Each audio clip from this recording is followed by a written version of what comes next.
I'll give you all the contacts you need. Santino's, man, I'm one of the young, the first class, second class, but I would love to give back and help you guys. And I'd like to see you guys on shows too that I'm in different states. And I would definitely give you contacts, numbers. You guys can stay at my house, ride together, whatever it is. If you guys need anything, don't be afraid to hit me up. I'm not one of those guys, but I want to help my school out, my trainers, and that's the best thing I can do for you guys, so don't be afraid. Yeah, definitely. I think that's the beauty of Santino Brothers is the network of everybody. So Gino always is always been trying to help people out, and especially get them out of state. If you're a wrestler and you've never wrestled out of state, man, that's a big fucking deal. At least it was to me. The first time, I don't know, I think I wrestled in Arizona or something for the first time. But yeah, it's always a big deal. So I think we got about 10 minutes left before we wind down. Does anybody else have any other questions? We're all good? I had one more unless Yes, anybody sir. else wants to go. Nope. Okay. Good, Well, so like at this moment, since like we're all like at home and all that, and you said Yeah. something about just like being creative, just kind of putting content out there, and Brody was talking about like just being on Twitch for the time being. Should we still try to fade and stay in that character, or does people want to see more of the real side of us right now if we're just on it? Well, that's a loaded question, right? Like Yeah. I'm a pro wrestler, man. I'm gonna fade you, but make you believe that it's the real me. Mm. You know what I mean? Yeah. Oh, Like, yeah. if I'm putting on a character, I want. That's what a pro wrestler does. I want you to believe everything that comes out from me. Like there is no non-kayfabe part of me as a pro wrestler. You know what I mean? I want you to believe everything I say. So, like that's the kind of wrestler how deep I try to get. So when you say should we kayfabe people? They want to see the real. I want to bullshit them 100%, but I want them to believe me 100%. And that's what a pro wrestler does. I want to hold my ribs or hold my neck to my referee says, "Hey man, are you okay?" And I'm like, "I'm just selling." You know what I mean? I want to work them all the way. So like that's what I would do. Also, but on the other hand, I think people like the real. But what's real? Really, what's real? You know what I mean? We only can believe what the people say if we're watching a podcast and Joe Rogan podcast. For the most part, I think that's the real him. I don't know if it's a character. I don't know if it's just that's his podcast character. We can only know what they put out, right?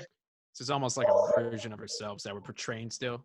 Yeah. Like you could just have like you could have like Hyde wrestler, in the ring all crazy, and then maybe you have Hyde podcast Hyde, whatever that is, just whole like I mean, you got to find a way to make it believable and make it work. If you guys ever watch Stone Cold podcast, specifically, I remember him with Dean Ambrose, and Dean Ambrose was kind of like sparring with him a little bit. And so all of a sudden I saw it turned Stone Cold on and his eyes turned on, and it just makes you believe like you want to play wrestler with me. My wrestler's 100% real, and I'm going to burn a hole through your head. You know what I mean? Like whenever The Rock or Stone Cold talk, everything was real. When Stone Cold was on a TV show, not the wrestling show, when he was on a TV show, he'd be Stone Cold. That was him. You know what I mean? Kind of fall into being a mark for yourself, living your gimmick to say, but that goes back to what I was telling Charlie Wu, like know your character in every aspect of the way, and guys like Stone Cold and The Rock are definitely do that.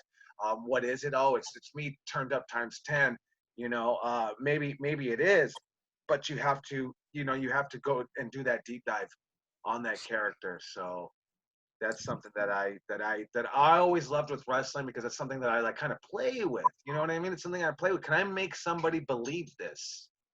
Like the Brody was talking about the guy Dan Housen, and it's real corny and kind of kooky. You know what I mean?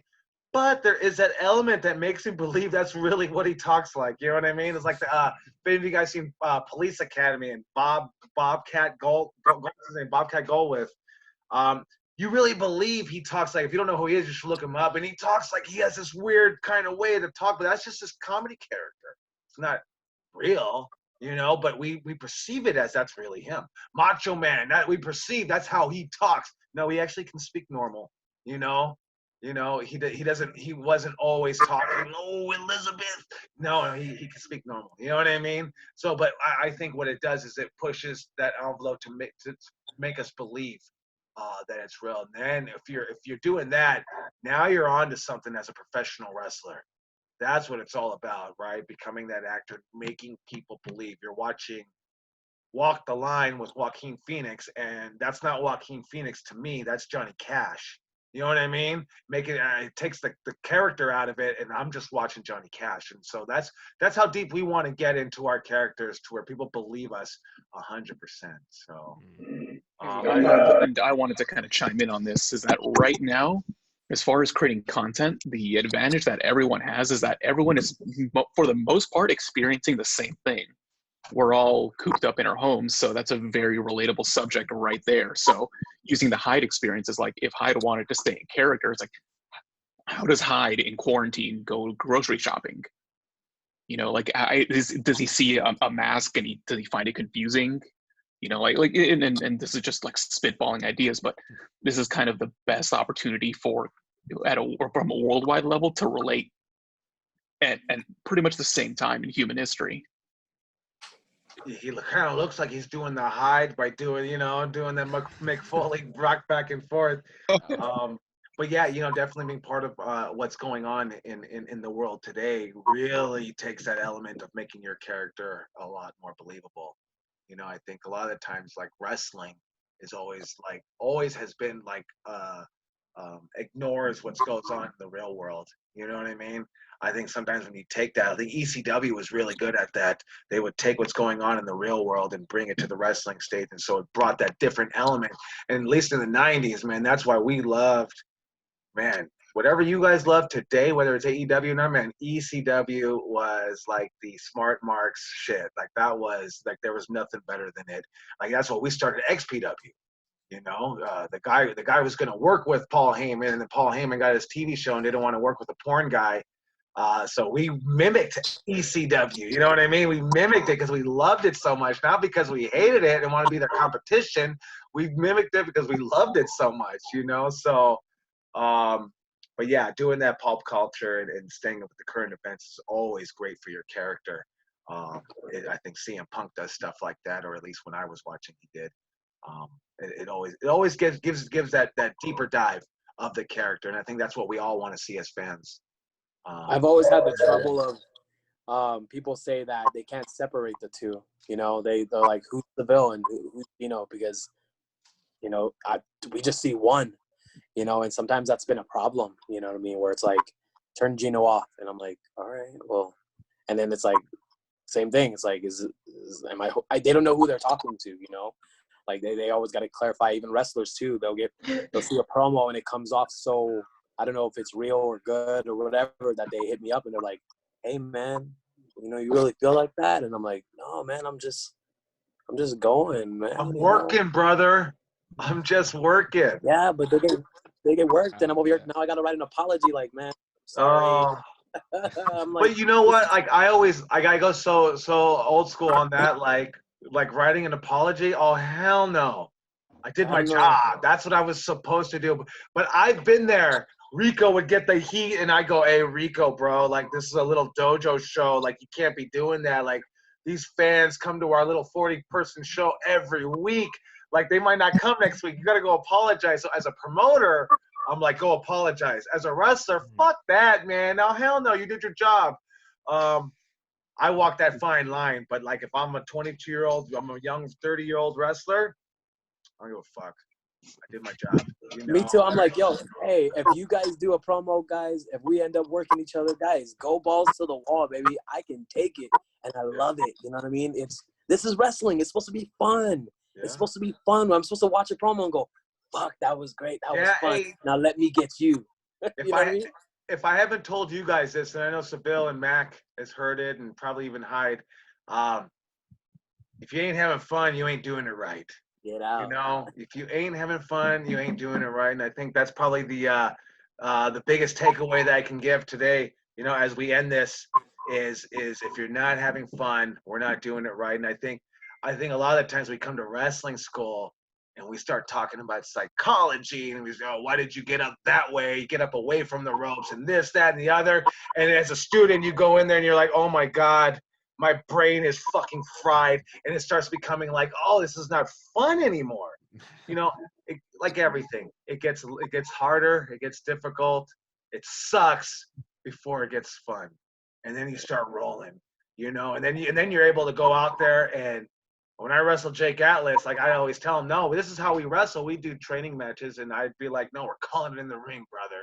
You know, pull that old school shit. So we did our match. I go up to him and I said, hey, man, you want to talk about our match? He's like, no, man, we're calling it in the ring.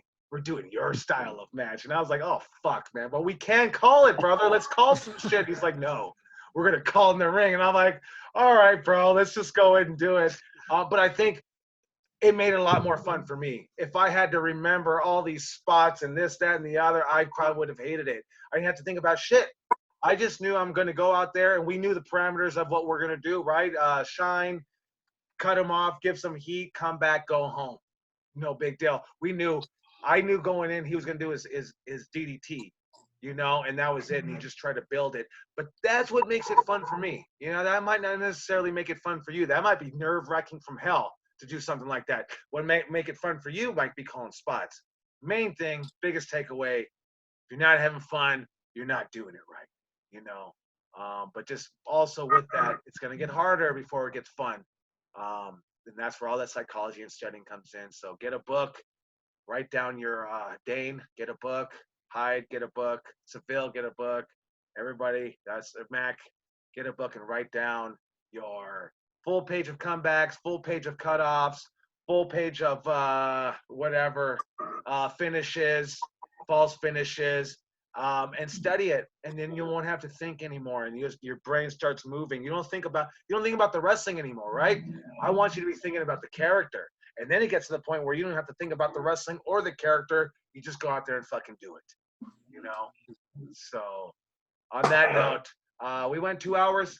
Maybe we'll come back Monday. I'll post it on the Facebook page. Probably about the same time. I want to get something a little bit consistently going. Probably at least twice a week, and just keep that camaraderie going and keep the dream alive, guys.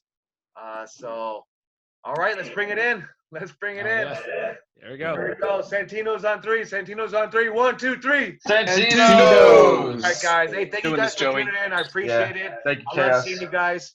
And stay healthy, stay safe, and stay in shape, guys. Stay in shape. Thanks, All right, Joey. guys. Thanks, Seville. Thank you guys. Thank you, guys. Take care. Bye, everyone. Bye-bye. Mic out.